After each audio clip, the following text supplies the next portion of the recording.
अच्छा, डॉक्टर जाकिर नाइक से ये सवाल किया एक आदमी ने, क्या एक लड़की एक लड़के से शादी करे वो लड़का मर जाए, इसी तरह दूसरे लड़के से वो शादी करे दूसरा भी मर जाए, इसी तरह वो पांचों लड़कों से शादी करें वो पांचों लड़के ही मर जाएं, वो लड़की भी मर जाएं, लेकिन ये लड़की जन्नत में जाकर बीवी किसकी होगी। और दूसरा सवाल ये है, एक आदमी ने सवाल किया कि इस्लाम में वालिदैन की इताअत करने का हुक्म है, उनको खुश करने का भी हुक्म है, उनको नाराज़ करने से इस्लाम इस पर वईद सुनाता है, तो क्या अगर हम इस्लाम कबूल करें तो मेरे वालिदैन इस पर नाराज़ हों तो क्या मैं इस मामले में क्या करूं। तो ये डॉक्टर जाकिर नाइक की खिदमत में दो सवाल रखेंगे, तो डॉक्टर से बहुत ही ज़बरदस्त इसी पर जवाब देंगे। तो सबसे पहले ये वीडियो सुन लेते हैं, फिर इसी के बाद आगे बात भी करते हैं। सवाल है, एक लड़की का शादी एक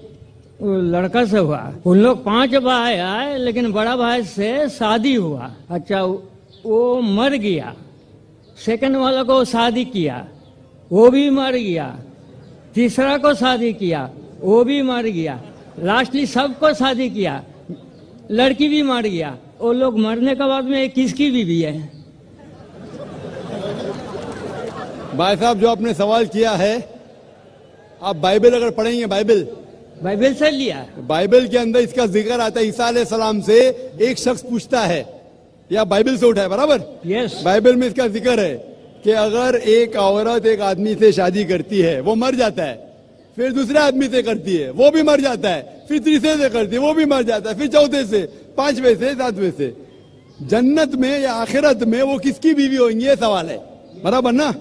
हाँ, इसका जवाब ईसा अलैहिस्सलाम बाइबल में कहते, they shall not die any more, वो फिर से और नहीं मरेंगे। और इस्लाम में भी जब आखिरत में जाएंगे, जिस तरीके से अभी रिलेशनशिप है वैसी नहीं है, बराबर। आप मुझसे पूछेंगे, एक आदमी 90 साल की उम्र में मरता है, एक बच्चा 2 साल की उम्र में मरता है, आखिरत में क्या उम्र पे?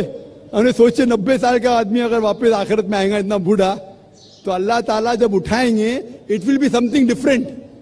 वो जरूरी नहीं कि आप 90 साल पे मरे तो 90 साल पे उठाएंगे, जन्नत में आप अल्हम्दुलिल्लाह तंदुरुस्त रहेंगे। आप समझ रहे? तो उसी तरीके से खाना पीना जिस तरीके से हम आज खा रहे पी रहे हैं, वी रिक्वायर सेक्सुअल रिलेशनशिप, आखिरत में इट विल बी डिफरेंट, अलग रहेगा। तो वहां ऐसा सब मामला नहीं रहेगा कि किसकी बीवी रहेंगी। पहले सब लोग जन्नत में जाएंगे क्या पता, आप समझेंगे नहीं? सब लोग जन्नत में जाएंगे क्या पता, सब लोग भी नेक रहेंगे, that's a different situation.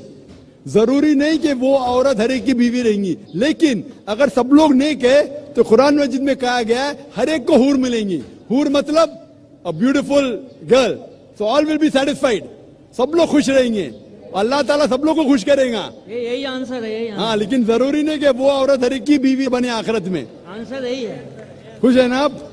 No, that was the answer. Correct. हाँ भाई साहब। नाम पिंटू रजक था, पेशा स्टूडेंट है, अभी नाम है ताहिर अब्दुल्ला। सवाल ये है कि एक तरफ इस्लाम में ये कहा जाता है कि अपने वालिदाओं को मतलब उनकी खिदमत करना जरूरी है, तो अगर मेरे ईमान लाने पे उन लोगों को तकलीफ है और मेरे ईमान पे, मेरे नमाज पे पढ़ने पे उन लोगों को तकलीफ है, तो इस हाल में क्या किया जाए? ईमान पे मतलब कमजोरी आती जाती है। भाई साहब ने बहुत अच्छा सवाल पूछा है। वो कह रहे थे कि वो पहले हिंदू थे, अब इस्लाम कबूल किए, अल्हम्दुलिल्लाह, मैं आपको कांग्रेचुलेट करता हूँ, माशाल्लाह।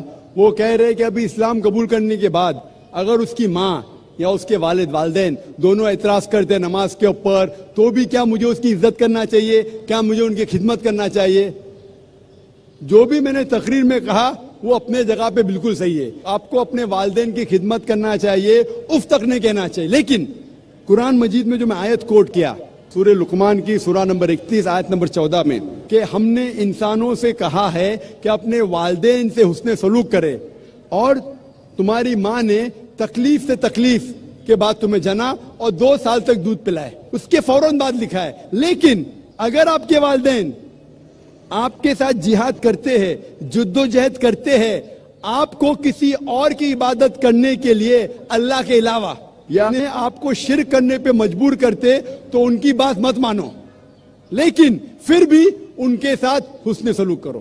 تو قرآن میں یہ لکھا ہے کہ آپ کے والدین کی عزت کرو، حسن سلوک کرو، لیکن اگر وہ اللہ کے خلاف جاتے ہیں یا اللہ کے رسول کے خلاف جاتے، اس وقت آپ کو ان کی بات نہیں ماننا چاہیے، لیکن پھر بھی حسن سلوک کرنا چاہیے۔ تو وہ اگر بولتے نماز مت پڑھو، آپ کو نماز پڑھنا چاہیے، لیکن پھر بھی ان کے ساتھ پیار سے پیش آنا چاہیے۔ آپ کا فرض ہے کہ آپ کے والدین کے، بھلے وہ مشرک ہے، بھلے وہ غیر مسلم ہے، پھر بھی آپ کو ان کے ساتھ پیار سے پیش آنا چاہیے، یہ فرض ہے آپ کا۔ اگر آپ پیار سے پیش نہیں آئیں گے تو آپ اللہ کے خلاف جائیں گے، اللہ کے رسول کے خلاف۔ لیکن اگر وہ آپ سے کچھ چیز کہہ رہے ہیں جو شریعت کے خلاف ہے، اللہ اور اللہ کے رسول کے خلاف ہے، تو اس وقت آپ ان کی بات مت مانیے، لیکن پھر بھی ان کے ساتھ پیار سے پیش آئیے اور ان کو دعوت دو۔ ان کو لگنا چاہیے کہ میرا بیٹا ابھی اسلام قبول کرنے کے بعد اتنا دیالو ہے، زیادہ پیار کر رہا ہے مجھے، بھلے میں ان سے ٹوک رہی ہے پھر بھی پیار کرتا ہے، میری خدمت کرتا ہے، میری دیکھ بھال کرتا ہے، اتنا متاثر ہونا چاہیے کہ وہ بھی اسلام قبول کرنا چاہیے۔ Hope the answer the question. اچھا ناظرین کرام، جس طرح ڈاکٹر ذاکر نائک سے خدمت سے سوال رکھے گئے تو ڈاکٹر صاحب اس پر بہت ہی زبردست اور آسان جواب دیا ہے۔ امید ہے کہ آپ کو یہ سوال بھی سمجھ آئے ہوں گے اور آپ نے ویڈیو بھی پوری دیکھی ہوگی۔ تو اس طرح اگر کنٹینٹ دیکھنا چاہتے ہیں تو آپ کو اسی چینل پر ہی ملے گا۔ تو ملتے ہیں کسی اور ویڈیو کے ساتھ، تب تک اللہ حافظ۔